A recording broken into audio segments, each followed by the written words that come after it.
Hello and welcome back everybody. Today we're painting a little 40k model. This guy. Nice Cultist. So I have a crazy, wild, completely incoherent chaos project that I haven't shown off yet, which will start showing up in videos, I think. And this, as you can see, unnamed Cultist, one of many. Have over 50 cultists. The goal is to reach 100. Each and every single one unique. I've got the Games Workshop like basic pack of cultists, and don't look at my messy desk. Don't need to see how the bacon is made. Step 1. Here we go. So this is going to be a bit of a, not really a speed paint because it takes over an hour, but I wanted to, just paint something inconsequential. Get some paint on a model. Maybe show off a few of the things I do when I paint that you might not do. Or, just chat shit over some video of me painting. So, I absolutely adore the darker bits of 40k, as a lot of people do. And I'm a big fan of John Blanche and his works, and the Planchitsu paint style. But I can't paint the grimdark style, as far as I know anyway. I mean, correct me in the comments if this winds up grimdark, but... Oh, Planchitsu. I know Planchitsu also is painting in your own style, which I guess I do. But yeah, I watered down this brown paint way too much, so it wound up like a wash, but, if you do that, just soldier on, let it dry, put the next layer on. It's fine. This model is a mix of Anvil Industry bits and some leftover Chaos bits and Cadian bits I had lying around. I have so many regular human bits just rattling about. It's very easy to throw together a cultist now and then, and I really like this guy. So, yeah. And the reason I haven't uploaded for a while, the reason this is the first thing on the channel in probably months, is because I kind of grew tired of painting and modeling and building things. Because I have no space and no money, and yeah. That takes the Jesus. It takes the fun out of it. No. It takes the steam out of me. That's it. Cut out the other bits. Takes the steam out, So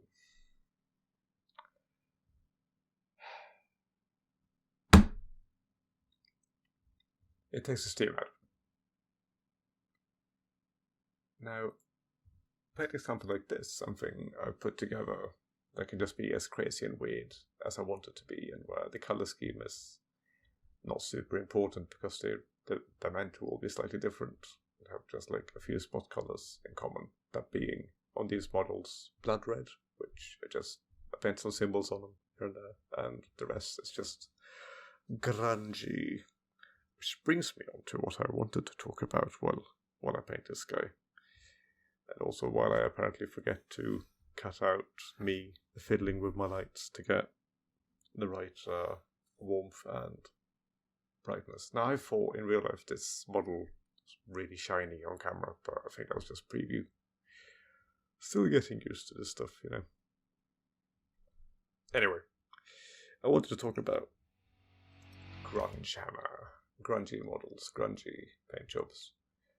I've been experimenting a bit with the same thing everyone else has been experimenting with when they reach this point in the hobbying, which is, at this point I paint a weapon. I decided to paint it blue, and it wound up really nice. You'll see later. Anyway, I started experimenting with the hairspray chipping technique.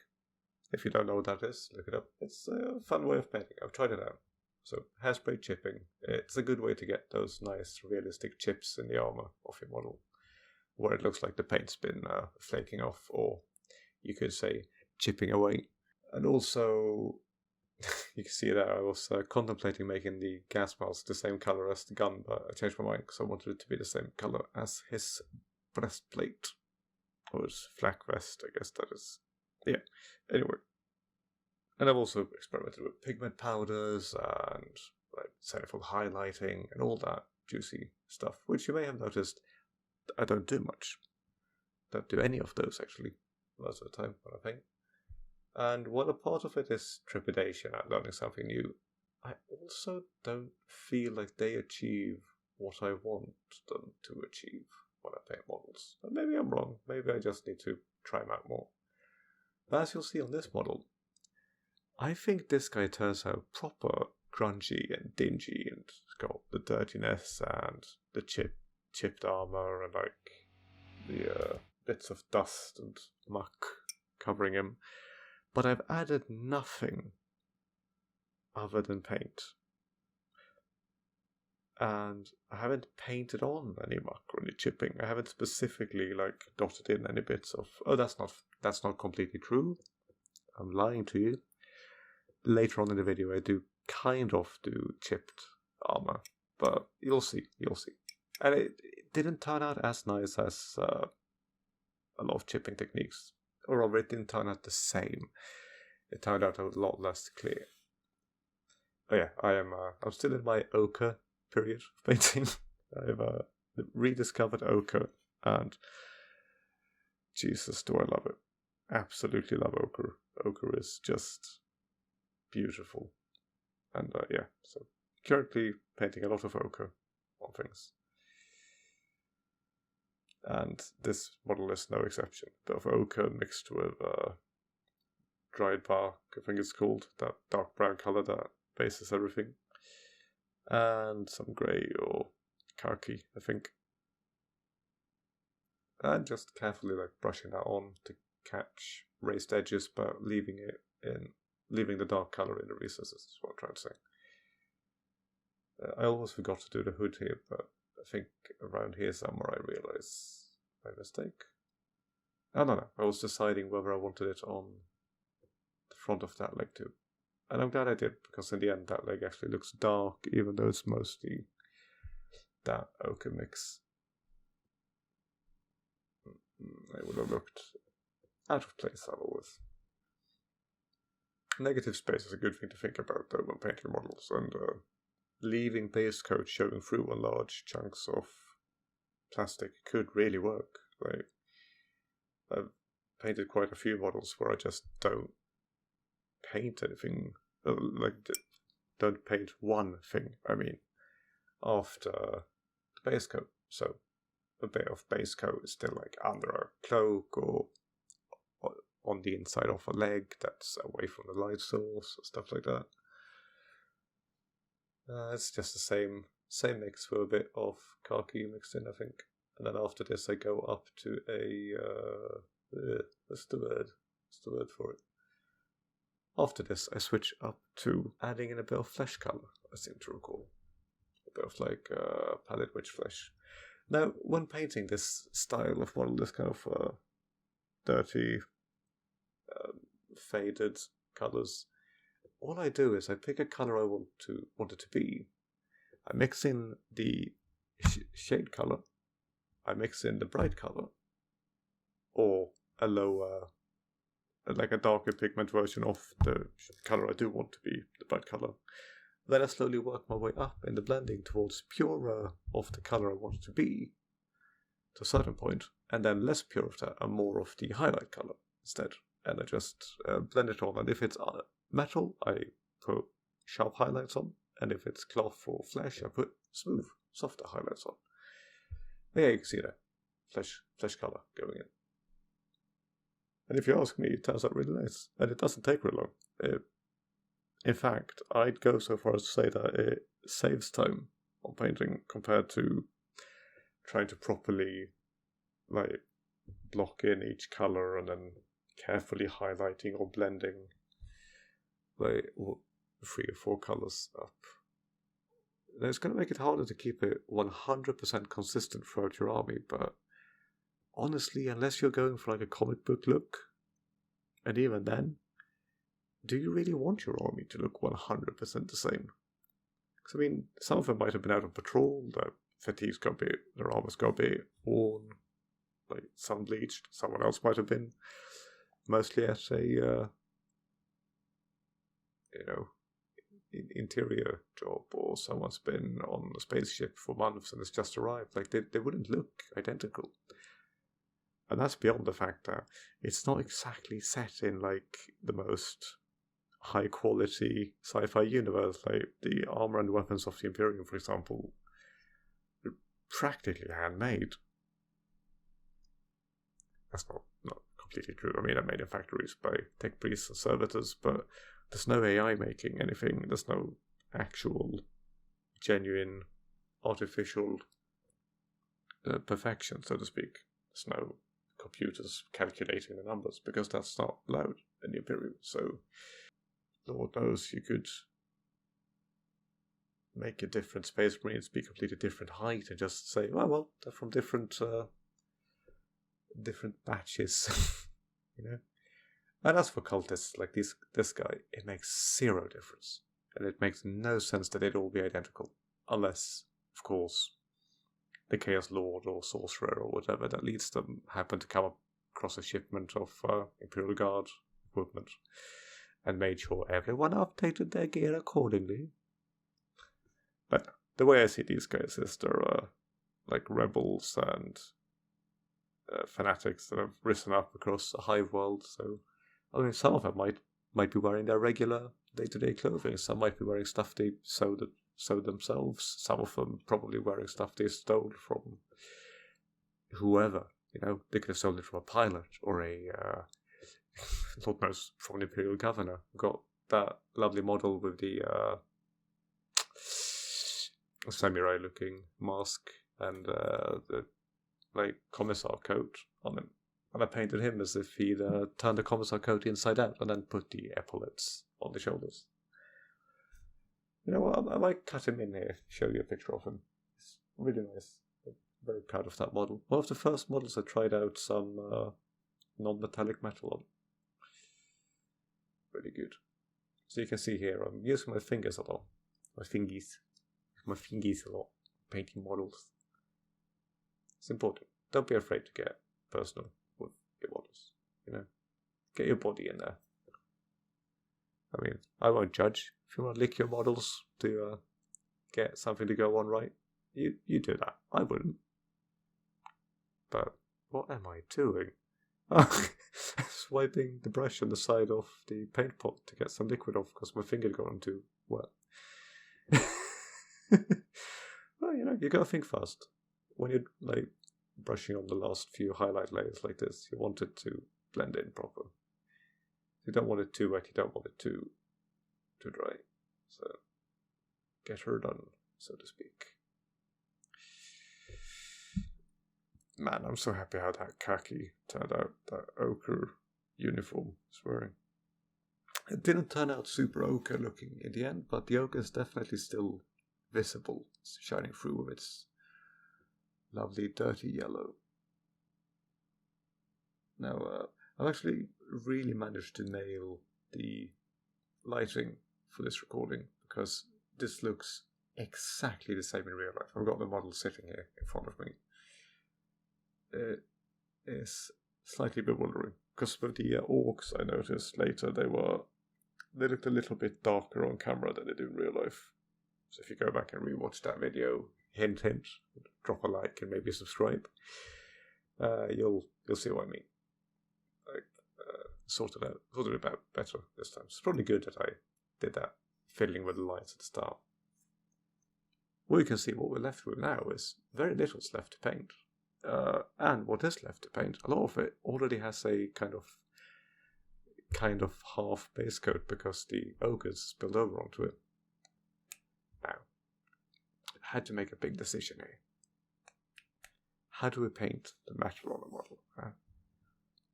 So I have bolt gun metal, which is of course absolute trash. Oh, I'm not going to paint the metal yet. Ignore me. Pretend I never said anything.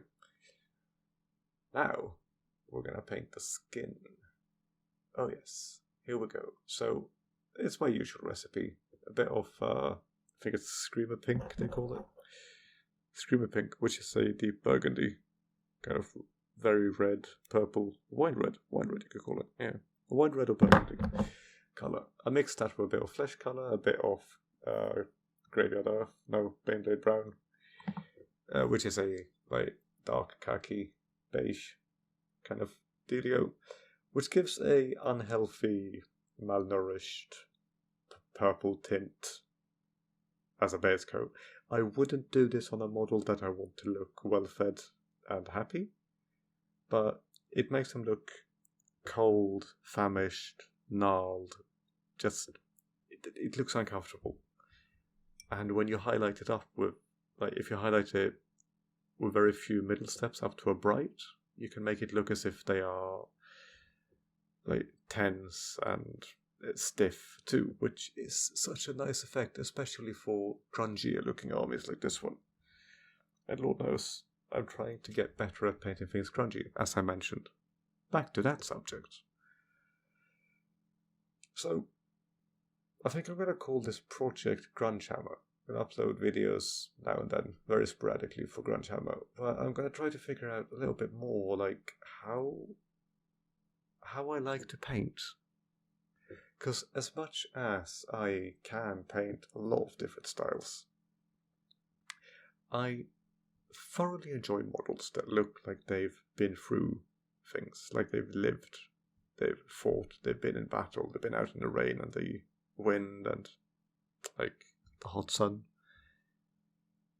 And that's not the easiest thing to achieve. So I look at, like, before I paint things, like before I painted this boy, I like to look at images and videos of real life soldiers and workers and just humans in general. And it really helps me with figuring out how to put the colors on. But this guy, it's actually based on a Middle Eastern construction worker. Find a picture of. Silly, I know. The skin is, anyway. The rest of him might have been vaguely inspired, but yeah. And just the way, like, the calloused skin looks, the way dust piles up on equipment and chips away at paint jobs and things is really interesting to me.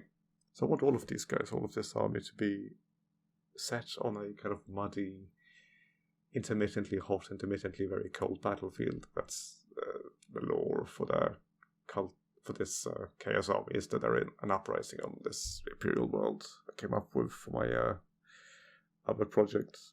So, like, a lot of stuff I make is set there, just because it gives me a clear view in my head of, like, what I want them to look like. And it means I have enemies to the boys I paint, and because I don't play much games, it's nice to be painting both sides, you know. Probably show them off properly someday, but indeed, getting the careful, stripy bits of highlight onto the skin. Yeah, I didn't do a fantastic job on this one.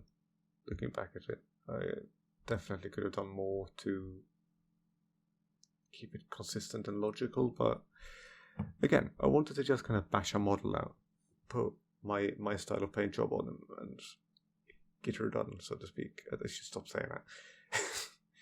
But yeah, just dotting in the knuckles. Oh, I love that. So this is basically pure Pallid Witch flesh, and it's one of the few pure colours I'll put on a model. And it works for knuckles, and if you want fingernails. I didn't want to paint this guy's fingernails, I think. Yeah, I didn't. Yeah, I changed my mind. Yeah, you can see, changed my mind there. Because painting the fingernails white like that will make him look malnourished, but not necessarily hard-worked. White fingernails, while a sign of famine, isn't a sign of someone who's been out and about and working, because, you know, you get grime and dirt under your fingernails, and eventually the whole fingernail starts to get discolored till it grows out, gets replaced. Speaking of which, I've actually lost 2 whole fingernails in my life that have grown out again. Well, I mean, I lost the majority of them, because if you lose the whole fingernail, it gets torn out, it doesn't grow back. But it's weird, that. Really weird. To think that, you know, your fingernails, you can lose them practically completely, and they just grow out and cover the missing bit, and the flesh reattaches. Very strange. Very strange. First time I crushed my thumb in an anchor. Why am I talking about this in a painting video? You know what? Fuck it. It's a USP. I crushed my finger in the connector ring on a massive ship anchor, and luckily the only damage was the top of my thumbnail. Well, the top like 75% fell off in the coming week. It was nasty. It was scab building up in between. No, I'm not going to get into that. That's too much. It's not what you want to hear. I think this might be what Steel this week. I edited this a few days ago. I was having fun, as you can tell. So I decided to just ditch steel. I hate painting iron. I hate bolt-cut metal. I hate all metal colors I've ever tried to use, except brass. Brass metallic colors. Unfair. Brass metallic colors and bright silver metallic colors are fantastic. Steel and like bolt-cut metal and iron, they're so bad. They pushed me to learn non-metallic metal just because I don't want to deal with a hassle. So, I had a thought here. I had an idea. Don't put it on the wet palette. That'll ruin your wet palette. Never put metallic paints on it. That's why I have the bottle cap.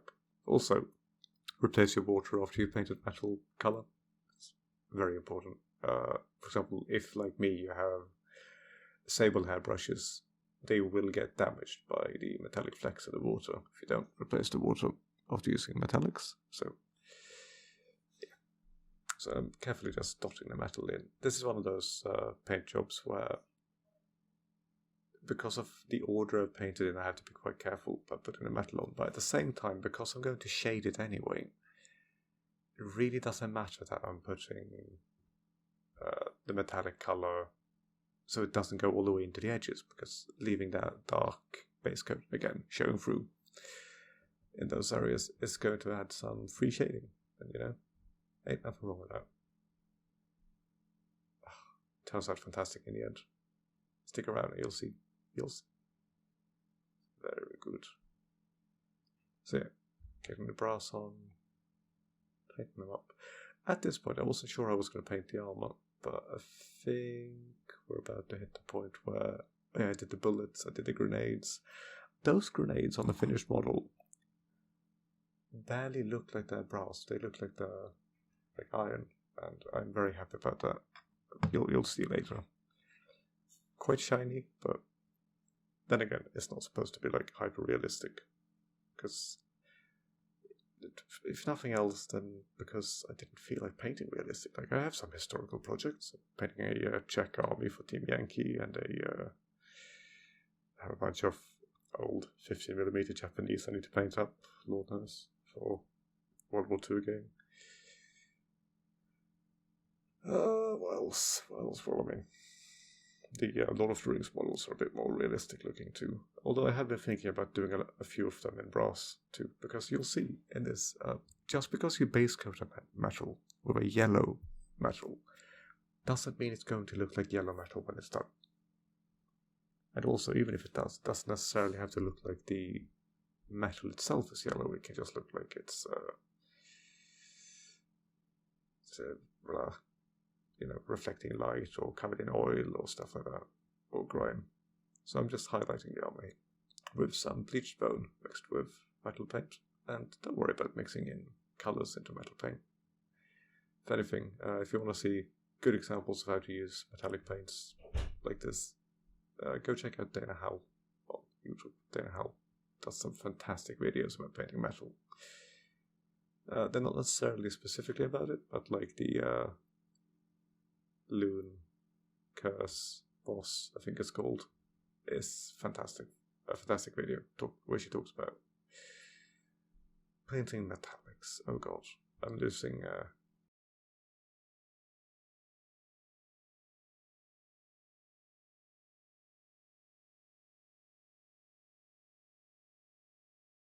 gonna let the video progress now for a bit. I'll leave you alone. But that's basically what I wanted to talk about. I'll pop in now and then and tell you about, what I'm doing, if there's something worth mentioning. Like, here, I'm just putting Null Oil on. the bits of brass that I wanted to look brassy in the end. Which is a bit, counterintuitive. You'd think I'd want to put that on the other things, but putting a Aphonian camo shade, is that what you're called? Yes, Aphonian camo shade, a kind of forest green wash on it. And I'm putting it on quite heavy, quite thick. Because what it does, in a way, I guess, I shouldn't say it's exactly what it does, because I'm not an artist, or not a professionally, academically trained, what are you saying? I'm not a trained artist. I haven't studied the arts. However, I have painted for a long time, and I have a good feel for the colours. But putting the green on the brass makes it look more like it could be any metal, just discoloured. So then I take a silver, and it doesn't work, doesn't go on at all. Basically, it doesn't deposit any colour. I keep trying, it just doesn't do anything, and I get annoyed. As you'll see. So, at this point, I realised my silver paint started to go a bit splinter. It's called separated, and I didn't feel like shaking it for 3 hours. So I do what I always used to do back in the day when I painted with enamels. I used to paint. Here you can see that it's depositing no pigment whatsoever. So you take the back end of your brush, give it a good whir around, stir the living metal, as you would say if you were a sane person. Stir the living metal. I just love how it looks like the Terminator from Terminator 2, the special one that melts and reforms. The guy played by the good-looking guy, whose name I've now forgotten. But yeah, what that does is it just recombines the pigment with the acrylic polymer, and that makes it work. Remember to clean off the brush properly. You don't want to get caught out. Like putting your brush against your shirt or something, with the other end of your brush, because it don't wash out easy. It really don't. I have a shirt I've had for over 10 years now, which has a few barely visible green spots on it from a time a game color paint pot exploded. I tried to open it. That's the last time I bought game color or Vallejo. Vallejo. Sorry. Yeah, not a fan. I like the Games Workshop colors that I mix and dilute as I want. If you have any suggestions on other quite thick acrylics which you have to dilute yourself, that are better though, other than P3. I like P3, I've tried P3, I just don't have a handy retailer of them. Then please pop them in the comments below. Because, as mentioned, as much as I know people love Vallejo and Game Color and what are they called? Something 7. I'm not a huge fan of pre-diluted paints. I mean, I know all colors are diluted, but they're so diluted. The situations where I want my layer paint to be thick enough to go on splotchy, for example, like thick. But that said, I've come to really appreciate contrast paints. If you know any paints that have like high contrast pigments in them, then that'd be nice. Give suggestions. Pop them in the comments below. Also, I mean, you're not just commenting for me, you're commenting for other people who might watch the video and also be curious. We're all growing together after all. That's the beauty of this community. It's so big. It's constantly new people joining it. Becoming part of it. So I'm putting on this silver, and you can already see it's starting to look less like brass and more like just generic metal. I hope that's not just me. Oh god, the camera did something. Okay. went a bit laggy. Oh god. Terribly sorry. I have to try to figure out what that is. Maybe I need to figure out USB tethering for Droid Cam. I haven't gotten it to work in the past. So all of this is filmed wirelessly on a camera, but recorded on the computer. Mostly because transferring video files from your mobile phone to the computer actually compresses them more than what this does. Which is annoying. But it is what it is. I'm still talking. Did you notice how I said I wasn't going to talk as much for a while, and then I just kept blabbering on? That's why you're here. So, putting on the silver. I should speed this bit up. Actually, I probably have sped it up. No, I haven't.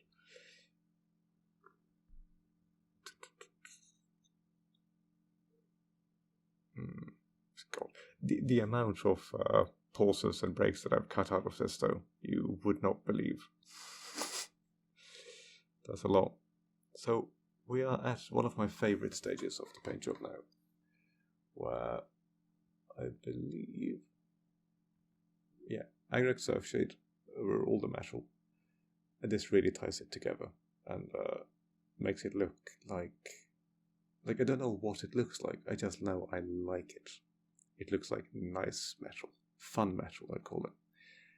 The kind of metal that you'd see in a comic book and go, yeah, that's metal, without really thinking too much about it, you know? And it's a technique that I've very much come to love. This was the first time I did this exact combination of things, but Lord knows I should write down how I did it. Then again, I have it recorded, as you can see, because you're watching it now. And it was a fun process, thinking about, like, how can I make this not look like brass, even though it started out as brass? How can I still keep that lovely sheen and complexity that the brass brings? Yeah. Indeed. Quite the paint job, huh? Remembering to get some paint in on the shells in the drum mag. Terrible drum mag. Man. Most modern firearms don't use drum mags because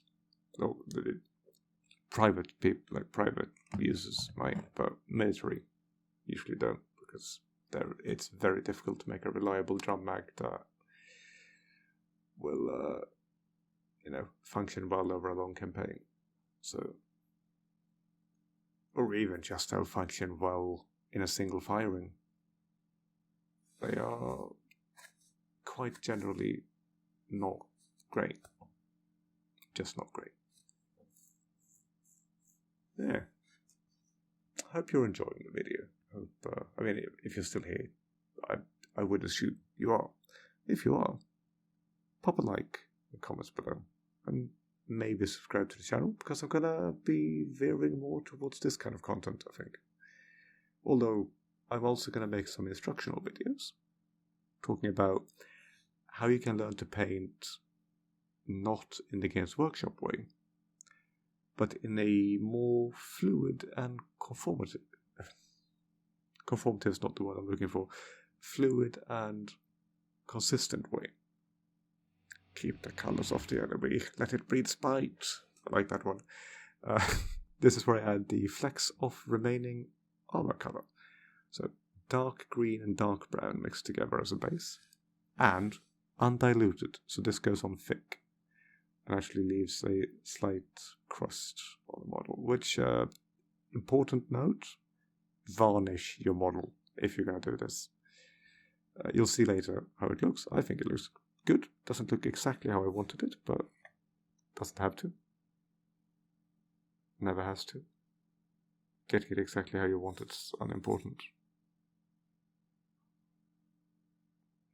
So yeah, dotting it on the armor, leaving a lot of armor showing through, but like going around the bits that would have had least wear and tear is what I was trying to do. And for some reason, I also avoided high raised spots, thinking that's where the rain's been hitting it, that's where the armor's been coming off, or color's been coming off, which doesn't make sense, admittedly, unless it's like acid rain, which, now that I say that, hell yeah. Of course it's acid rain. Of course there's acid rains on Voon. Okay, ignore me. That's why the armor's so chipped. It's been out in the acid rain, sneaking up on the enemy. And it's been chipping off the armor. Paint job.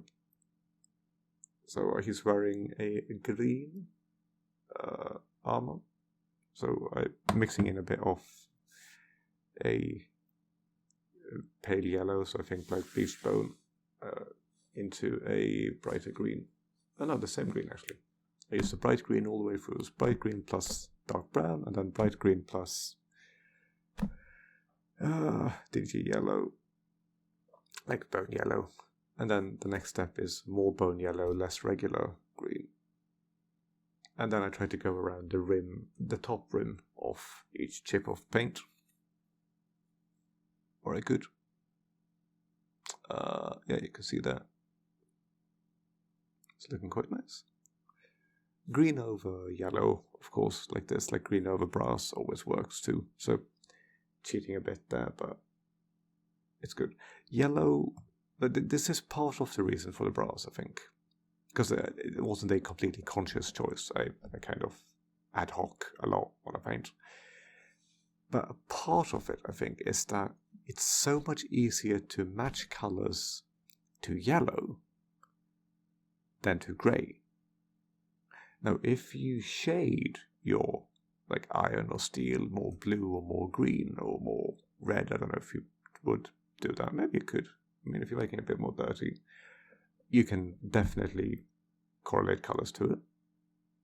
But yellow sits right at the top of the color wheel. It's opposite purple, so it works fantastically with that. It's a quarter from red, so putting red alongside it looks nice. It's a quarter from green, so putting green next to it looks nice. But it's also bright enough to be used as a highlight in all of those other colors. Like, you mix yellow into purple, you get a nice magenta-y, murky purple. Mix yellow into red, you get orange. Mix yellow into green, you get lime green. But like, that means that all the colors on the model tie up towards the lighter spots, including on the metal. And I'm probably just babbling at this point, but you know what I mean. I also did say that yellow was opposite of purple, which is incorrect. It's opposite of blue, but you know what I mean. Yellow plus blue doesn't necessarily make green either. It can make a dingy turquoise or a murky in between there. Quite generally, the color wheel it's not very precise. It's not really a wheel either. It's more like a dome. But yeah, you know what I mean.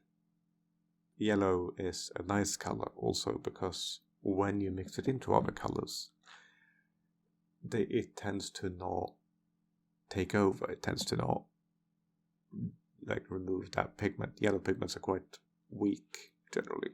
So now there's a long bit of video where nothing's happening. So give me just a moment. Oh no, never mind.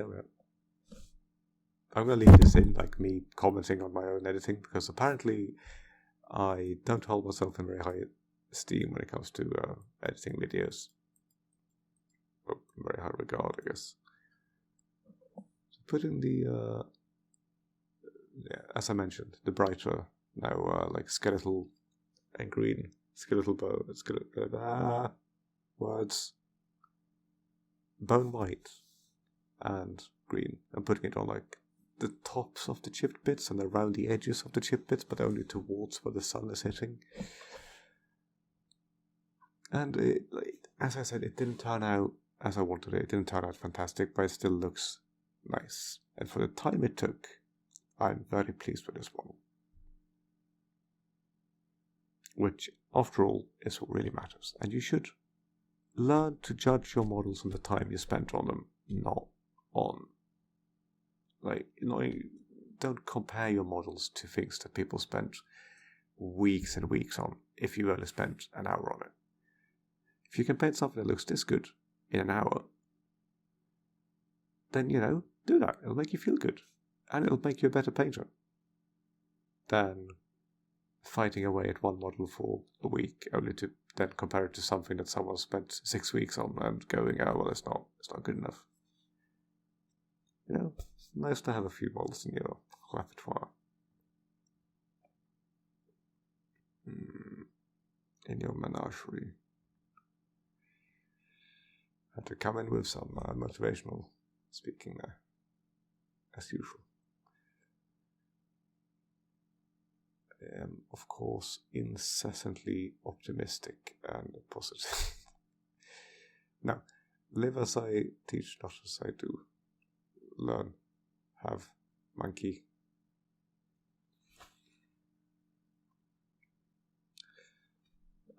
Oh yeah, this is interesting. I remember this happening while I was painting. So I hold up the bestial brown. I open it. I put a bit down on the palette. I mix it up a bit. And I don't think I actually put it on anywhere, if I remember right. I think I got distracted by something. Yeah, I don't know if you noticed, but there was a very subtle cut in the video at one point where I went to switch to water. I think I also got new tea, but nothing else moved, so it's not the most obvious. If you can find it, put it in the comments below and I'll pin your comment. The first person to do that. Not pinning all your comments, you absolute maniacs. So I did put it on. Ignore me. I think I might have cut out the bit from earlier than where I picked up the bestial brown, showed it to the camera, put it down, didn't open it, didn't put it on. They just kept painting another part. But yeah, so I put the lever on, the strap, and the little pipe. Yeah, audio cut out there for a bit. Hope it's sorted now. Yeah, I don't remember what I was talking about. There's a bit of video that's just kind of not doing anything. Oh, here we go. Ah, yes. We're on the final stretch now. The home stretch. We're close. We'll see if audio keeps up. Otherwise, the end of this video might just be audioless. We'll see. It's okay. And so we're base coating those with a burgundy red kind of color. And then we're just doing a kind of basic up from Screamer Pink to Westacker Red. No, Evilstone Scarlet, right? And then a mix of Evilstone Scarlet and Sacred Flesh, if I remember right. I'm going to make a video on painting lenses eventually, because I think the guides that exist are a little bit misinformed sometimes. They don't necessarily show you the best way to do it for every situation or every setting. They make very good lenses for Space Marines or sniper scopes and stuff, but there's a time and a place for bright polished glass and a time and a place for more diffused glass.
So what I did here was I sorted out the top of the gun with some overburn grey and like the same blue from before.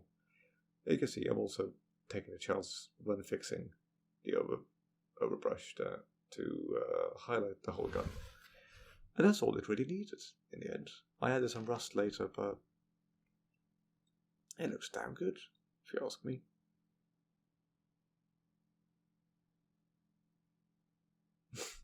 See me violently shaking the brush around in the water to get it all off. And I decided to change the color of the magazine to green, so I'm doing that here. So it's the same green I used in the arbor earlier, of bright green mixed with dark brown, and then pure bright green, and then pure bright green mixed with a bleached bone color. No, it's never pure actually. It's bright green and dark khaki, and then bright green and bleached bone. And I did that to both the magazines, the one on the front and the one on the back. And normally, I think on these Cultists, I've been painting magazines a rusty brown color, as if they've been lying around in the muck, which doesn't make sense logistically or like functionally, but then again, if there's any part of the gun that could get rusty and still work, it would be the magazine. So as the spring inside works and the latches aren't broken, they would spread rust into the gun, but I don't get the feeling these are the type of guys who care that much about how to throw a gun away or switching to melee. Like, I'm sure this guy is just ready and rearing for a chance to put that shovel to good use. Don't you think so?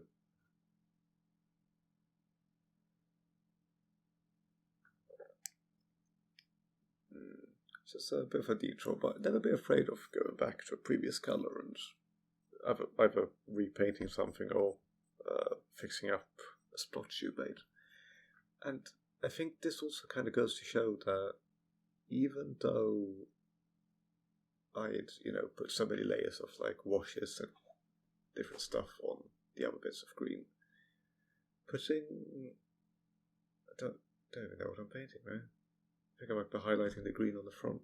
I think I might have forgotten to do it earlier. Anyway. Oh, no. More. Oh, no. Right, I'm low lighting it. I'm adding some dark green to it again to bring it down, because it was a bit shiny. Stood out a bit too much.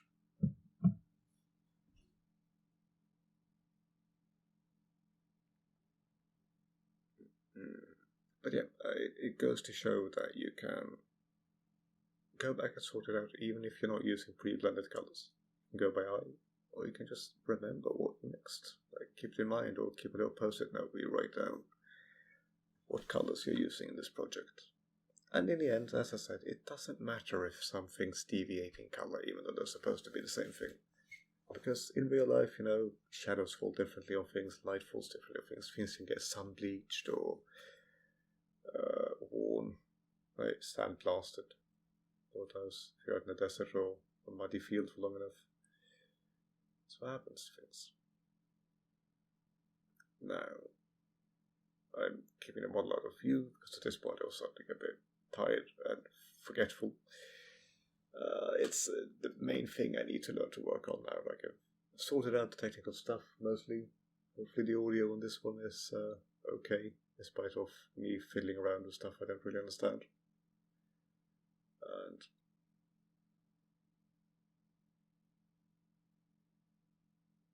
yeah, you know what? I'm probably going to cut that bit out, so you don't have to see me keep the thing out of view. So much for editing bits out. Well, I'm editing all of this out. All of this. This entire bit. There's no point in this being in it.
It's time to paint up the chaos symbols on the model and the little numbers on the side of it. I figure it's a nice thing to show off because it's very simple to do and very easy, but it might not be the most obvious how to do this. Also, I remembered I made some tea. Just standing at the side. Yes, give them the mark of chaos. Finish them off. Oh god. That effect looked a lot better when I was working on it. I might have been a bit tired. I might have been working for a long time that day. So, forgive me. The effects will get better. They'll get better indeed. Onwards and upwards. So, first thing I did here is, in my opinion, quite wrong. Like, just dragging the brush all the way across to make the line isn't great. It's better to do, like so, a few thin lines, or in this case, 2 thin lines. So, you start out, pull the brush a bit until you feel that, okay, well, that's a, stroke, so it's usually a millimeter or 2. Lift the brush, continue from the spot slightly before where you pick the brush up, and then, finish the line that way. A bit like dotting a line, but overlapping each dot a little bit. Generally makes a thinner and better line than just dragging the brush down. But other than that, there's no real magic bullet, so to speak, for freehanding. You just have to sit, brace your hands properly, sit very still, water the paints down a lot, more than you think you want to, because what's important is the colors have to go on easy, because you want to be putting no force into the brush on this. Just carefully, gently run the tip of the brush along where you want the symbol to be, lift it up carefully, and keep doing that until it's done. Keep doing that until the work is done. That's important.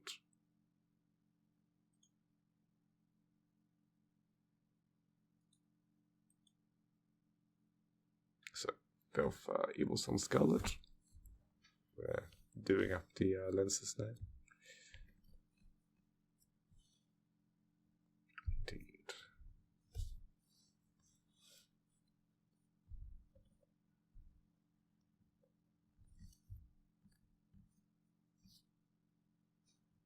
And again, carefully tracing in little by little the highlight color over those bits. Now all of these cultists I've given this treatment to. They will have little chaos symbols and a thing that can be hard to see in the video, but that I'm really proud of on the real models, is that all of these symbols have actually been carved in. So I have that as a little bit of a guide, which I remember someone talking about a convention once as a cheat. He used to trace out the symbols he was going to draw in with a knife very, very gently and then fill it in. But it's genius because it reads as the symbol just being really well painted on, or being slightly elevated from the model. But it also acts as a guide for you to follow with the brush, which is nice. So I've made them all look like they've carved their symbols in and then filled them in with red paint.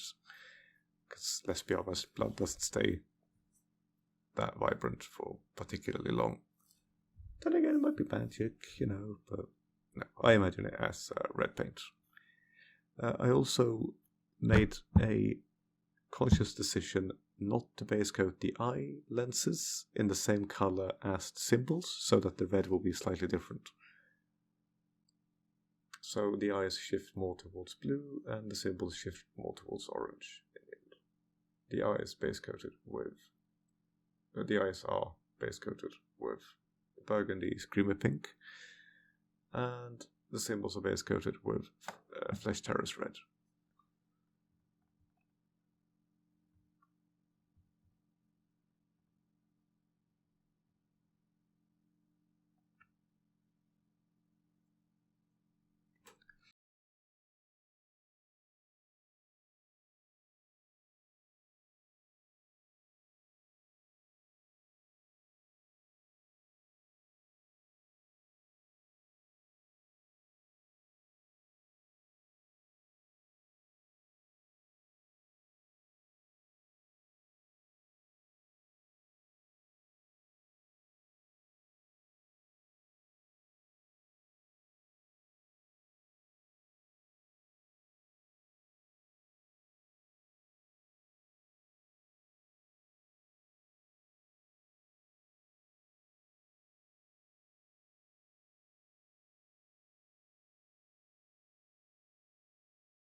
Now, unfortunately, he somehow got chipped right in the middle of his right chest plate, bicep, pec, which is very odd. I don't really understand how that happened. Alas, it is what it is. And in this case, I am probably going to go back and sort it out by carefully dotting on a bit of red paint later, but I'm not doing that just yet.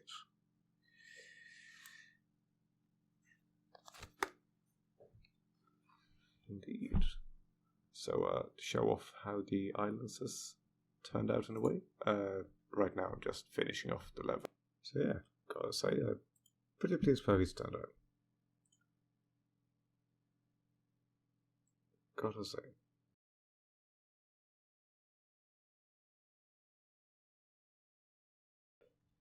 And those lenses, as you could see on the picture, you should probably have left it up for longer. They're not like there's not a sharp reflection in them. There's more of a diffuse reflection, because I imagine them being kind of thick, more worn, sandblasted glass, rather than the perfectly well-kept and shiny glass visors that Space Marines seem to have, according to most painters. No, he isn't a Space Marine, of course, but I do also like to give my Space Marines a slightly more diffuse view house. I don't really know what to call them. They're not really visors, are they? They're not really viewports either. That's more, on a vehicle. Maybe they are. So I believe what I'm doing here is I'm taking some pallid witch flesh, mixing it with the brown and a bit of grey, and using that to highlight the leather. Now, leather looks good with real bright highlights, generally. And that's quite a lot brighter. So, just carefully brushing that across, trying to catch the highest spots, and making it a lot more pronounced towards the topmost parts of the model is how I do that. The final highlight I do later is very, very grey, very pale, bright grey, with just a hint of leather to it. And that's because when leather gets worn, it tends to show a much more muted colour through the more vibrant finish of the leather. Proper. Because I hope I haven't just rubbed the paint off toner. No, I haven't. Good.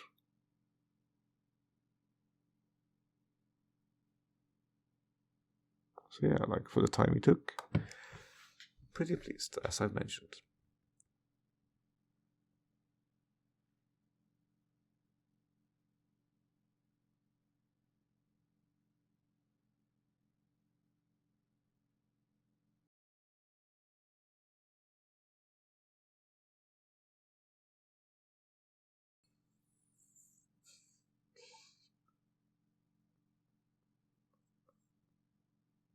So yeah, here you can see that grey final highlight that I put on all the leather bits, which is only towards the absolute highest points. You don't want this all over it in that kind of way. What you wind up with is a nice used leather colour. The less used you want your leather to look, the more of the mid-range, so to speak, colour should be seen through at the end. So the boots get a whole lot of this there. And then a final splodge with the brightest version of it on the top of the toe of each boot. Now, as mentioned, at this point I was getting tired and not keeping the model in frame properly. I really need to work on that. I think the main problem is placing the camera better. If you have any tips, put them in the comments below, please. Wouldn't that be great?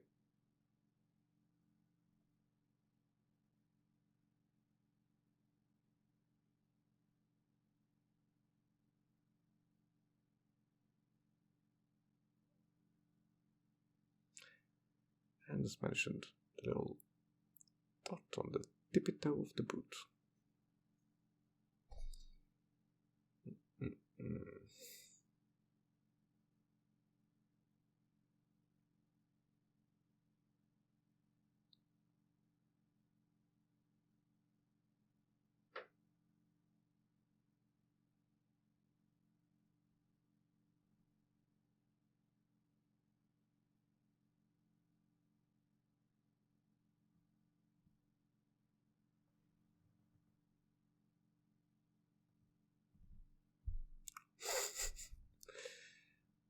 Bad habits of wiping the brush off on my arm.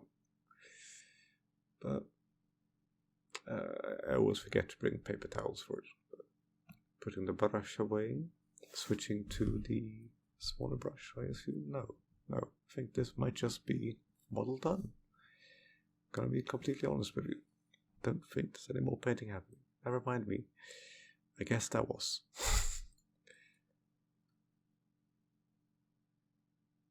What could I possibly be up to now? Oh, it's finishing up the rifle, isn't it? Yeah, of course it is. At this point I realized I'd basically not put more than like 2 layers of paint on the rifle, and that's a bit silly. So I started with darkening, putting some brown wash on the magazines to make them blend in with the armor better.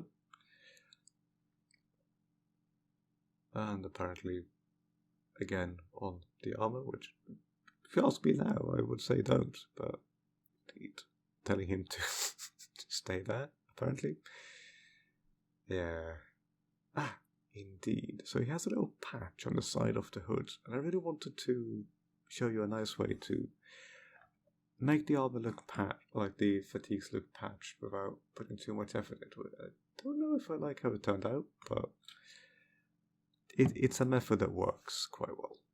It looks a bit more medieval, which is okay because the world's supposed to be somewhat feudal that they're on. But yeah, so you put this yellow contrast paint on and then wipe off most of it towards the middle, so you leave that yellowing towards the edges where it's overlapping the rest of the gear, and also try to wipe off more towards the top, so it's like this new fabric is a bit off color compared to the rest of it, but not a completely different color, and I really like that. I'm sure there's better ways to do that, different ways to do that, but I then put a bit of fabric surf shade on to tie it in, make it look a little bit less clean and bright. Which, thinking back on it, I might not have needed to. It might actually have made it blend in a bit too much, but you can usually not go wrong with a fabric surf shade on things. Plus this was watered down agrax, and as you can see, it wiped off a bit of it. I think it got too much.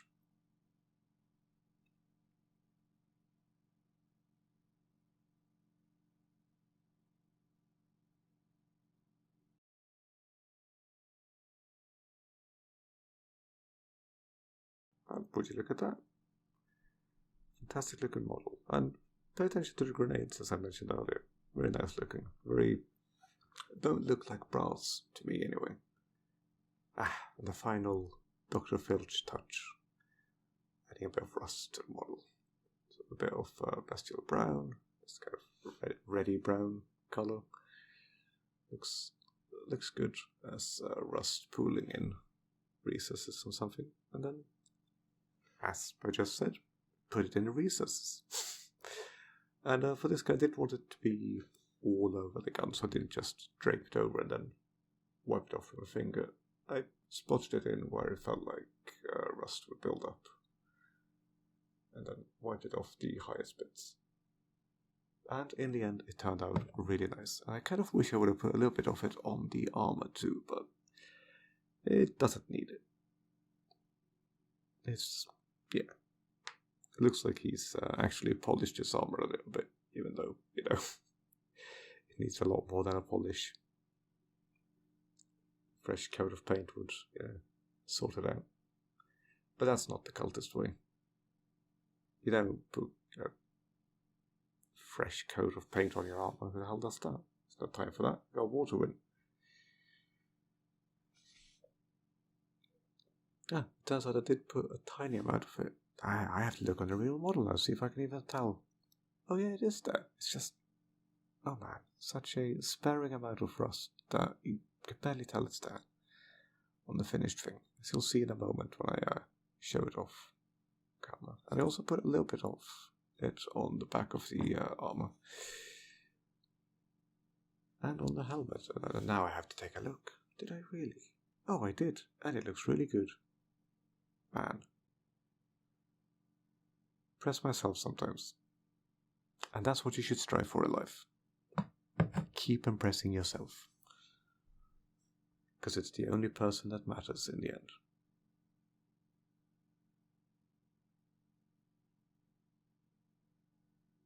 Well, that and potential mates, I guess. But if we're not being evolutionary theorists. There you go. Bit underneath that sticky out a bit on the back of the armor to make it look like water's pooled under there. Yeah, acid rain, takes the paint off the raised bits and it gives rust to the lower bits. A very nice paint job and model in the end. So these bits were all done with a shitty synthetic brush as well, because, it didn't need to be super accurate. And sometimes not having the same kind of control over where things go can actually be beneficial to a model. It can help you get a more natural look. Well, now I'm curious. What did I do with Black Templar on this model?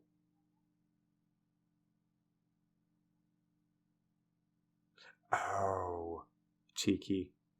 Had to get a bit of Black Templar on that because, I bought the Black Templar. I waited weeks in line to be able to actually get a bottle of it, and then I barely used it. It went in the ejector port on the gun to make it look like it's open. Which, it probably wouldn't be, but the actual ejector handle is pulled back. Which makes me think that it's open. Like, he wouldn't have a dust cover on.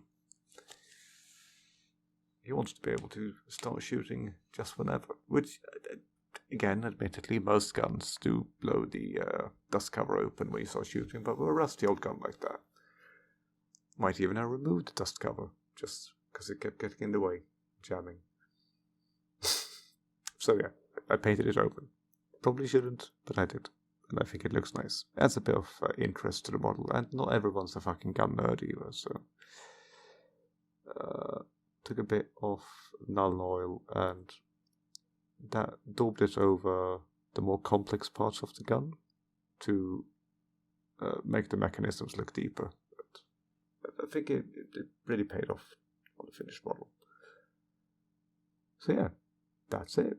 That's all for this time. I hope you enjoyed this slightly rambly video. I'm gonna cut and edit the audio slightly, but not all of it. Because I want you to hear, my own take on what's going on. In future, I'll probably try to record while painting for these types of things. But yes, now that's ready to spread the word. I'm also going to show off, just going to make a video where I'm going through and showing off some of my favourite cultists from this project, because I want this to be a series of sorts. Grunge Hammer. Together we can grunge up 40k. Make it a bit less clean, a bit less tactical. Because it's not supposed to be, is it? It's supposed to be metal. It's supposed to be grunge, for lack of better words. As much as the old metal influences are there, there's also a definite link between 40k and grunge rock, and the grunge style of things. So yes, outro, goodbye. Thanks for having you here. It's good to see you. Glad that you watched. Please like and subscribe in the comments below. I am, of course, talking on camera, as you can see. Have a good day. Goodbye.